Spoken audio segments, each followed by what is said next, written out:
BrightMLS's listing statuses might be different than what you were used to on your old MLS system. One important difference to know about is when to use a canceled listing status versus withdrawn. Here's how it works. Let's begin by downloading and reviewing the Bright Statuses cheat sheet, which you can download at this URL.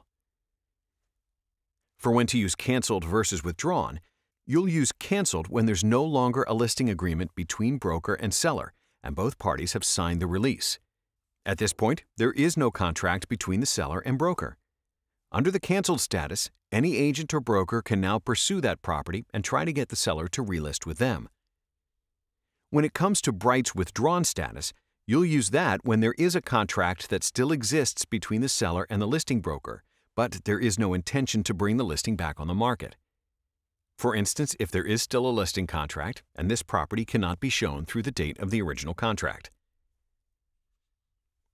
To recap, use canceled when there's no longer a listing agreement between broker and seller, and use withdrawn to indicate that there is still a listing agreement in effect between the broker and the seller, but the listing is no longer actively being sold on the MLS. Be sure to subscribe to our YouTube channel, where you'll be notified anytime we post new or updated training or when we're online with instructors conducting a live Q&A session or a live training.